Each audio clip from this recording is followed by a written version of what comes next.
Okay, so I am in need of making a neem and clove extract, and I'm going to do it this way.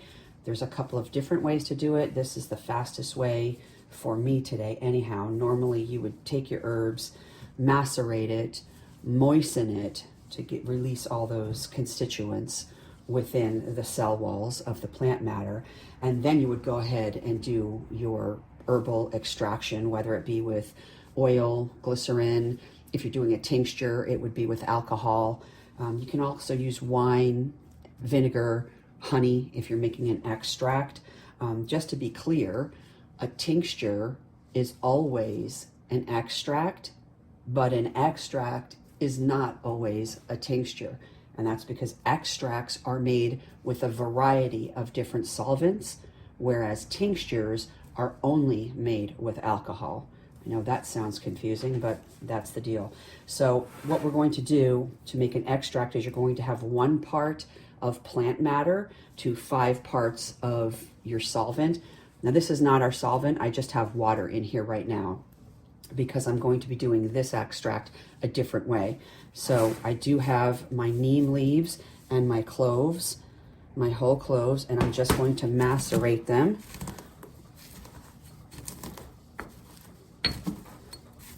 I've already got my hot plate turned on, as you can see, that little red dot right there. So we're going to bring that water in there to a little bit of a light boil, like almost a simmer. Like a high simmer, you know what I mean?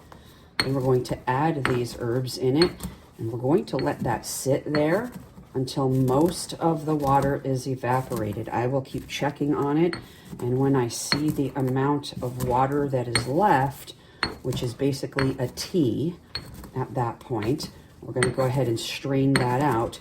Then we're going to use that tea to continue the process of making the extract. When you're making an extract using glycerin, that's also considered to be a glycerite. You can do it with plants, vegetables, fruit.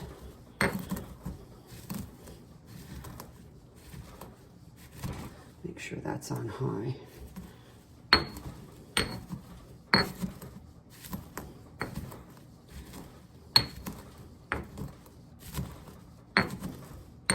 All right, that's good as far as the maceration is concerned. We'll give this just a couple of minutes to come to like a little rolling simmer, and then we will add this in. Okay, so now that it's come to like a nice little simmer, we're going to go ahead and add all of our herbs.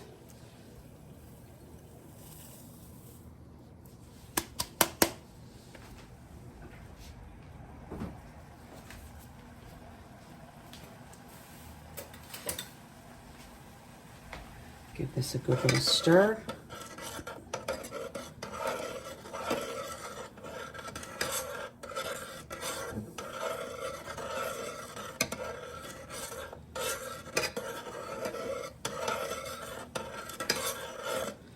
And we're going to turn that heat down because we do not want a rolling boil. We want this to just barely simmer. And again, we're going to keep this going until I see that a good portion of the water has been evaporated out and boiled down. That's even a little bit too high still.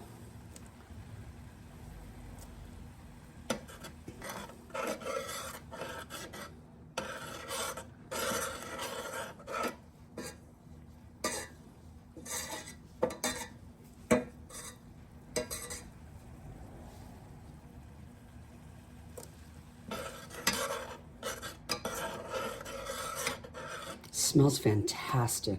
Those cloves in there. And the reason why I'm making this is because I'm going to be doing an anti-itch scalp mist. So I need to use the extract in that formula. All right, that looks about right. It's a very, very low little simmer, and we're just going to leave it there.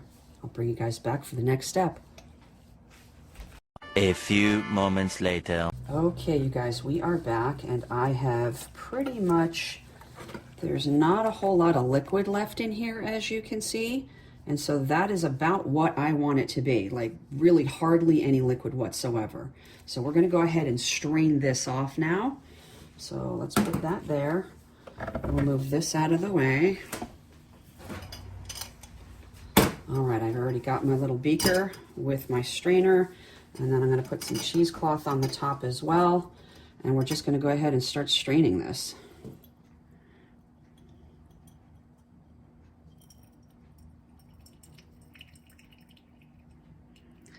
I can't even tell you how great the soap shop smells right now. It is lovely. It smells like Christmas time. Also, if you guys didn't know this already, well, I'm sure we all know this, that rodents like to try to make their way inside during the winter months when it's freezing and there's snow outside. I've literally only had one mouse here in the soap shop, and it was down in the basement below. But mice hate the smell of cloves. They hate the smell of peppermint. They hate the smell of vinegar. So what I'm going to do this, even though I've only had that one, and it was downstairs, it was not up here, thankfully. One was way too many. That was one too many. So I am going to be taking cotton balls, and I'm going to be making myself a concoction of all of the things that I just said. Plus there's a couple other ones too. And then I'm going to be taking cotton balls, and I'm going to be spraying cotton balls and placing them all around. And then probably every week, I'll go around and give it another squirt on the cotton ball, because they absolutely hate the smell of all of those things. All right, I'm not going to try to squeeze this just yet, because it's pretty hot. But you can see it's not a whole lot of liquid in the bottom, but that's quite all right. We're going to need that, and we're going to be combining that with our glycerin to make our extract. So however much liquid I can get out of here, we're going to put 4 times that amount of liquid in glycerin, and then my extract will be complete. Again, this is just one way to do it, you guys. There are a lot of different ways, but something that you should know about making an extract properly is that you always need to macerate your herb, and you should always try to hydrate your herb for at least 1 hour. I try to do it for several hours. So I'll macerate, and then I'll go ahead and I'll stick the herb in water, just enough to moisten. We don't want the herbs floating. We just want to put enough water in just to moisten the herbs. And then you cover that and you leave that sit for a good hour. Then you start your distillation process. There's many different ways, your infusion. And again, like tinctures, if you're making a tincture, that's only done using alcohol, grain alcohol, which I happen to have. I also have what's called a dropping funnel. I'm making a mess here, but that's okay. I have a dropping funnel that gets attached to my overhead mixer, my laboratory overhead mixer, which I haven't even showed you guys that. That's a new piece of equipment that I just got within I don't know, maybe 6 months ago. So you would take your herbs, and your hydrated herbs, and you would stick that in your dropping funnel and do the ratios of herb to your alcohol, your ethanol alcohol, grain alcohol, and you would do your infusion process that way. But I do have a video coming out on how to do that. All right, that's about as much, I think, as I'm going to get out of this. There's really not a whole lot left. I'm squeezing pretty hard. All right, and so then what we've got left is just our herbs all squeezed out. So that's ready to be cleaned up. Give me a moment. Let me clean this up, because, ew. Hold on. Okay, you guys, we roughly have 78.5 grams of the neem and clove oil. And so, like I said, we're going to go ahead and do 4 times the amount of glycerin to that. So let's go ahead and tear that scale, and we're going to add 314 grams of glycerin.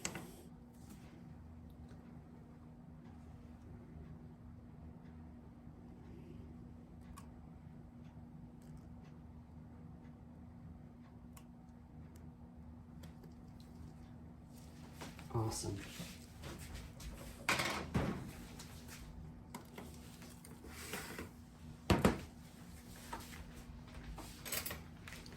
And let's just give that a stir.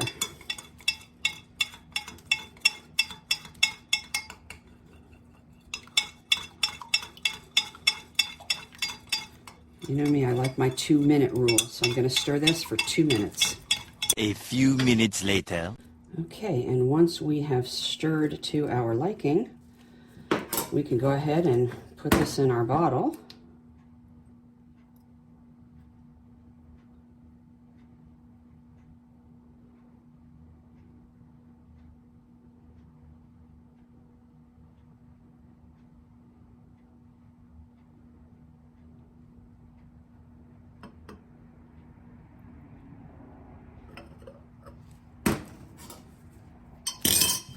And there we go.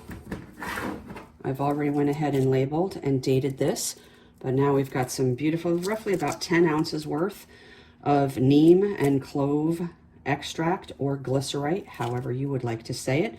And we can go ahead and use this in a variety of different products, one of which I'm going to be using coming up. So again, that is just one way that you can quickly make an herbal extract. There are a couple of different ways. The other way is to go ahead and do what I said as far as macerating, moisten, go ahead and stick it in whatever vessel you would like, and then cover that with some glycerin, and then leave that sitting for a minimum of 8 weeks.